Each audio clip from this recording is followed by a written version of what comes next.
Nilitoka Garangiro mpaka Nyanyuki, nikakuja nikashika mti kwa sababu ya kuwa na amani Kenya, kwa sababu makiongozi wanakosana sana.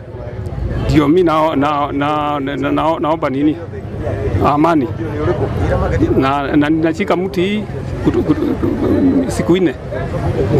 Mimi nilitoka huko miguu nikafanya practice.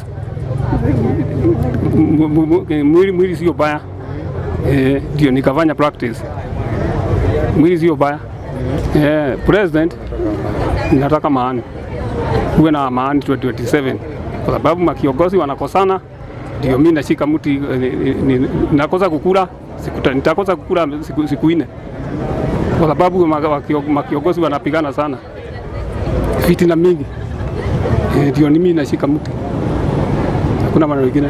Jana nilipita hapa mwendo wa saa 7 na nikakuta ndugu yetu ambaye yako hapa Paulo, na mwendo wa saa 11 pia nikampata pale, na nilipomhoji nikapata kwamba anaomba kuwe na amani hapo mwaka wa 2027 wakati wa uchaguzi, na ndiposa nikaamua kwamba nitampea support ambaye nitaweza, tukiwa na ndugu zangu ambao wako hapa, moja akiwa Maigwa na mwingine anaitwa Mbogo, ambao wanaweka security yake.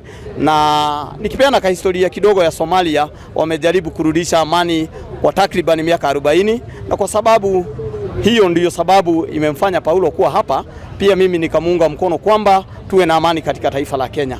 So tuko hapa kuhakikisha kwamba ametimiza ndoto yake hadi hapo siku ya Jumatatu, ili kuwe na amani katika taifa la Kenya. Jumbe ambao niko nao ni kwamba Paulo amefanya pendekezo lake kwamba taifa la Kenya kuwe na amani, hata kama amefanya jambo ambalo lilifanyika, yeye amefanya kwa agenda nyingine ambaye taifa la Kenya kuwe na amani.